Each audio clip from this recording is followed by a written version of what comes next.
it's the same genes. Why the cosmic radiation doesn't cause the same defects in all species? Why some species live longer? And the reason for that is there are many mechanisms involved.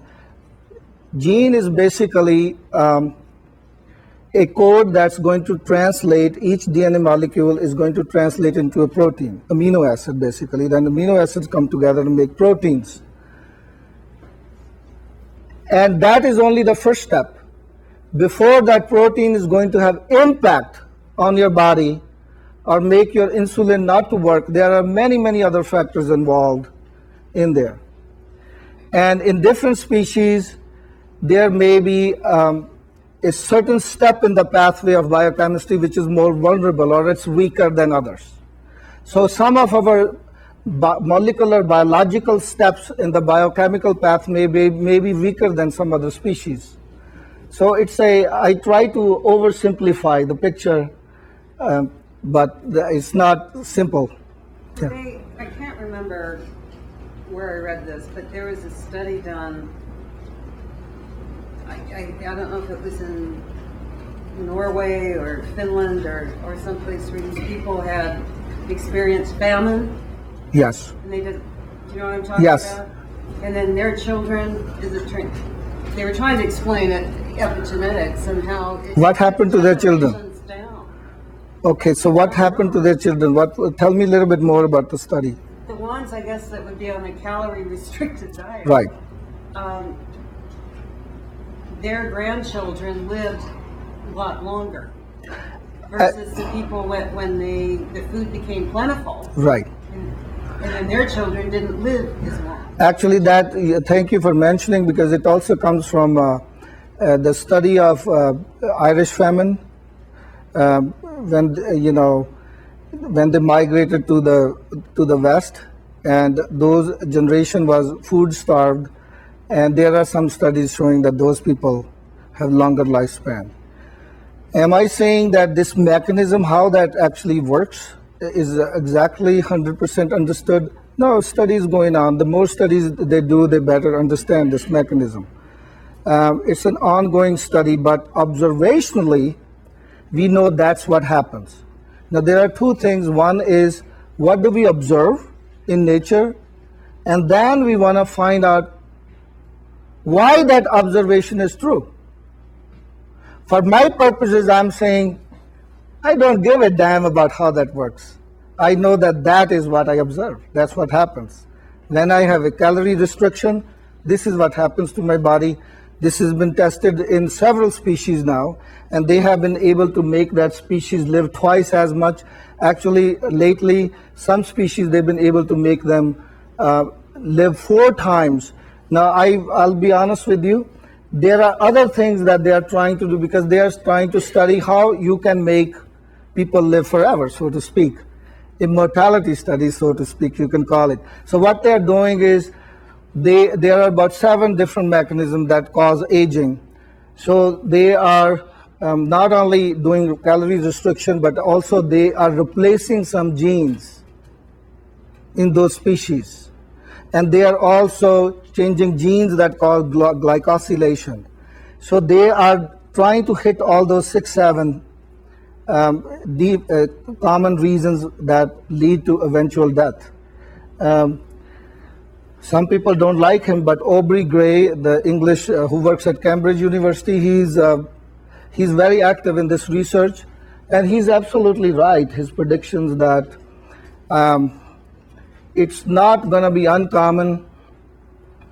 The pace at which technology is changing, it's not going to be uncommon for our children. I'm talking about who are very young. There are some among them who will live to be 200 years. And 50 years, 100 years down the line, 100 years from now, it may not be uncommon to live to be 500 years of age. Now, if that sounds stunning to you, just think of this. I remember just 13 years ago, I was at a hospital on an assignment. I went to the lounge, and then there was email. It was just starting, something new. And I put in a sentence in there, then I was waiting for like 25 minutes before the answer came. Look at the pace at which things are changing. But some of the things kids are doing, we don't even understand. If just about 150 years ago, someone told you that, I'm really going off the tangent, but I hope you're enjoying this conversation.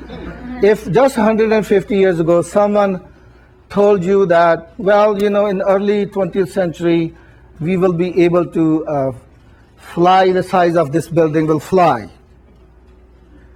That another 50 years after that, the size of this Catholic church across the street will be able to fly in air.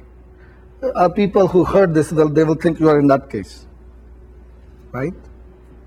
But obviously who fantasized that was not in that case. Actually, when the Wright brothers were trying to fly, the greatest scientist, I forgot his name, I can look up for you, at that time, he said this will never happen. And actually it's more common among scientists to say, nah, this can't happen.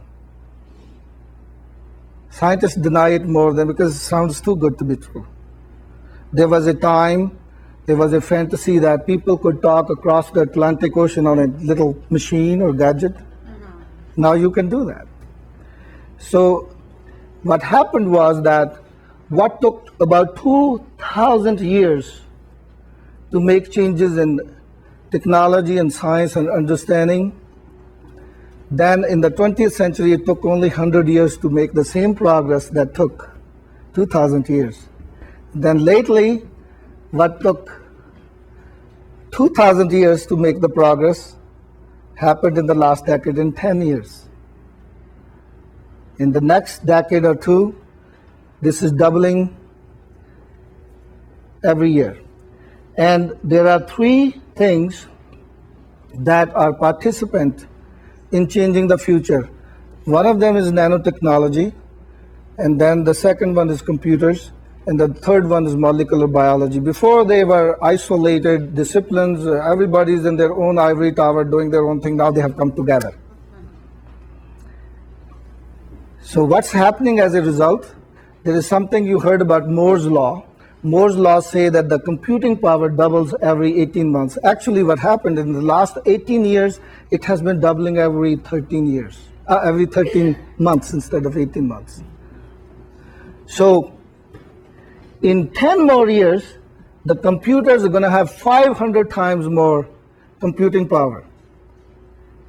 And 50 years from now, 50 years, just 50 years from now, if we were living in the Middle Ages, we would say, oh, it will take maybe 5,000 more years to get there. Now we say only 40 more years, we will have computers and quantum computers you put in a box.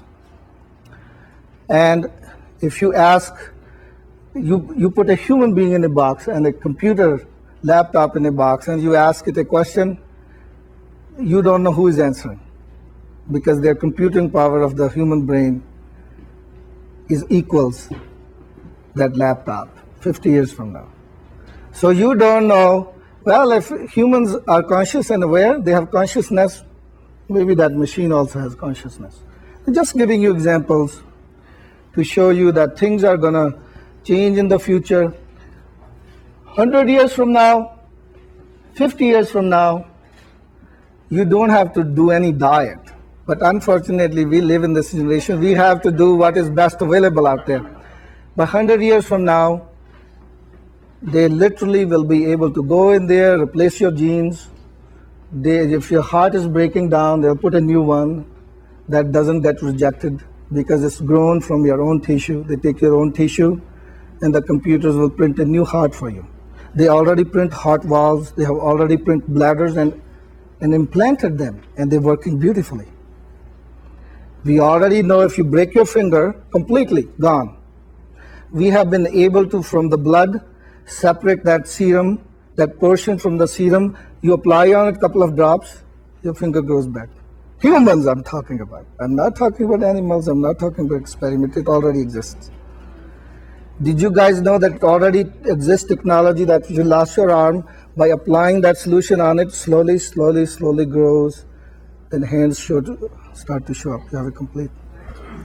So that's how science is. Soldiers. Sorry? Why aren't they using that for soldiers? It's in the preliminary stage. They've been able to, there are a couple of labs doing that. They've been able to grow fingers.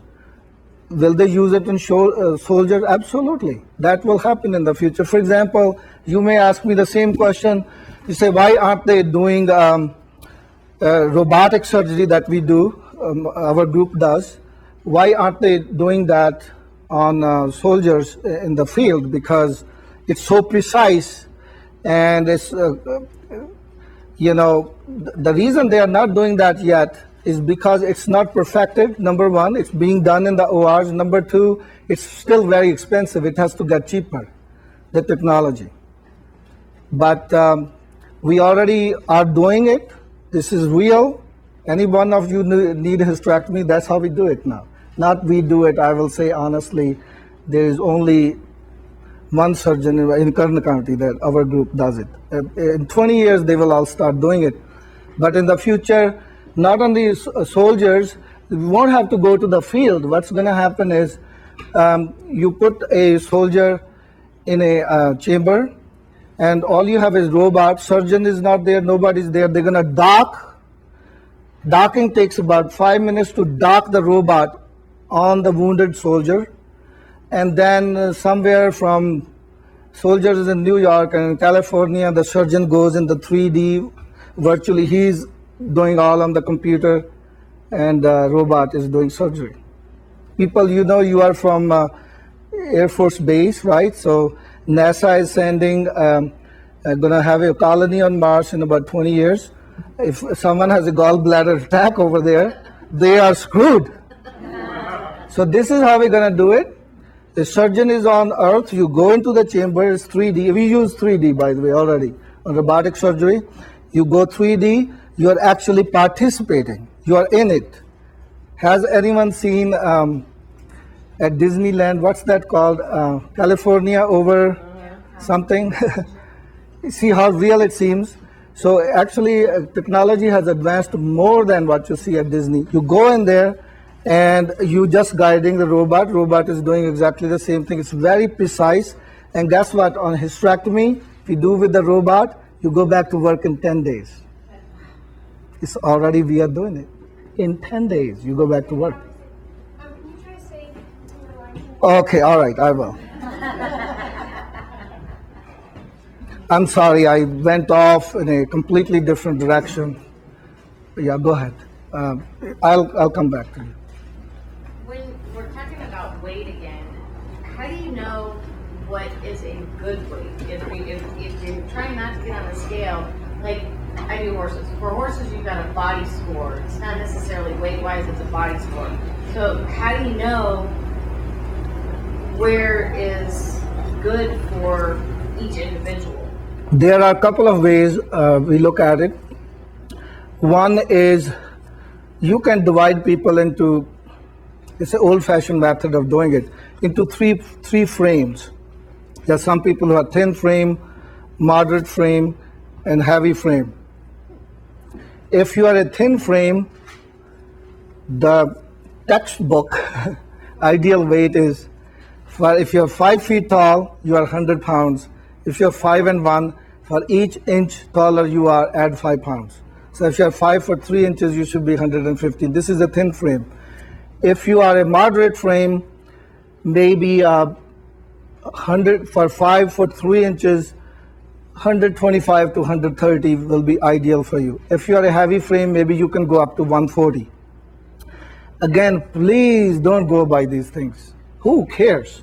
But I'm going to give you another criteria. Another criteria is BMI.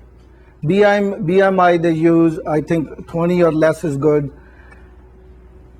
One of the important things is that if you want to lose weight, stop thinking about research, stop thinking about scales, how much you weigh, how much is good, how much is bad. Relax. Learn to relax. Give it up. Let it go.